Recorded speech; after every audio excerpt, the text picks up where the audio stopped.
best non-football thing you did during your bye week? Get away from football, hang out at home. It was nice to get away for a little bit, take some time off, spend some time with friends. Anthony, have you had, I mean, I know it's hard to think about personal, success at this point in the season, but have you had a chance to stop and think that you are on pace right now to eclipse 5,000 yards in this season? And it's something that no WSU quarterback's ever done, nor a Pac-12 quarterback. I haven't thought about that whatsoever, really. Just focused on improving from week to week. There's a lot of opportunities to improve on our schedule, and we're looking for these last 4 opportunities to really go out with some momentum and show everyone what the Cougs are really all about. How important has Trey been this season, especially on the sideline? It seems like whenever you're on the sideline, he's right there next to you. What are the things he's telling you, and what's kind of his role been for you this season?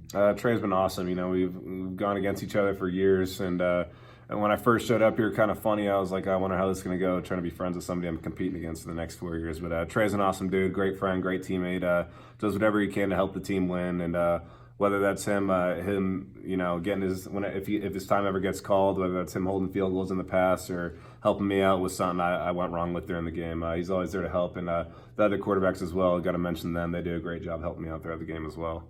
I'm sure it probably could have gone the other way for Trey after losing a job and being a senior season. He probably could have been disengaged. But what does it say that he has wanted to help and he's kind of done whatever he can in his role to go out of his way to help you? It shows that his actions align with his words. He's a good teammate through and through, and it's something that he's always said. Everyone on this team, in our quarterback room especially, we take pride in being a good teammate and pulling for whatever guy's out there. So he's stuck true to his words, and I'm happy for him.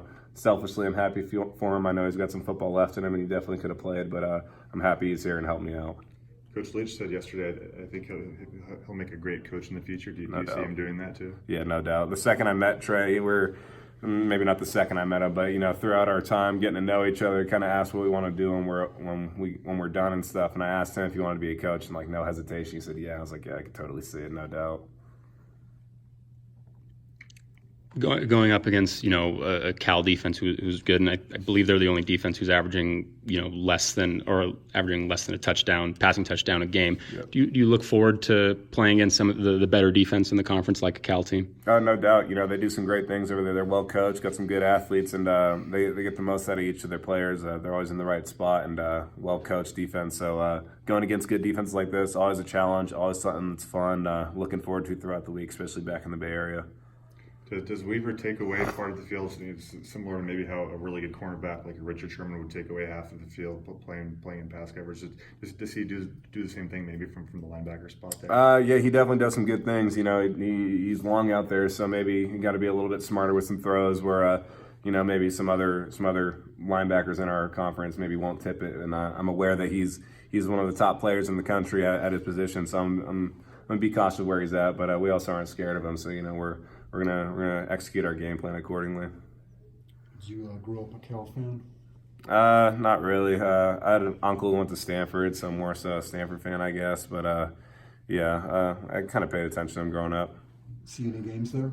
I don't think I ever have, actually. I remember seeing the Stanford and Cal game at Stanford when I was younger and stuff like that, but didn't spend too much time at Cal.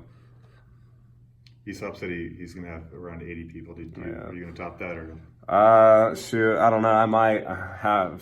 Most of the town of Pacifica will be there, I'm sure, so that'll be pretty cool. But not really worrying about the tickets. Luckily, the tickets, I might just have my buddies take care of it, have them spend a few bucks on it or something, so I don't got to worry about harassing 100 people on the team for tickets. And then efficiency-wise, I think that this is the most efficient offense Coach Leach has had even dating back to Texas Tech. Do you have any reason to believe why this group specifically has been more efficient than some of the past teams? Is it just the experience you guys have, or Max, everything kind of combining to it? I think it's everything kind of comes together on it. We're well coached. We spend an awful amount of time, just repping our plays over and over again. So it goes to show that the more we practice, the better we get. Got unbelievable positions that don't get talked about enough. Our offensive line and defensive line, our offensive line is unbelievable. So they give you all the time in the world to throw the football. And then our receivers just goes to show how great they are. And then Max goes without words how good he is. So, it's just all of us doing our job, buying into the system, and just doing what Coach Leach and the rest of our coaches have been preaching. Guys good with quarters? Cool. Thanks.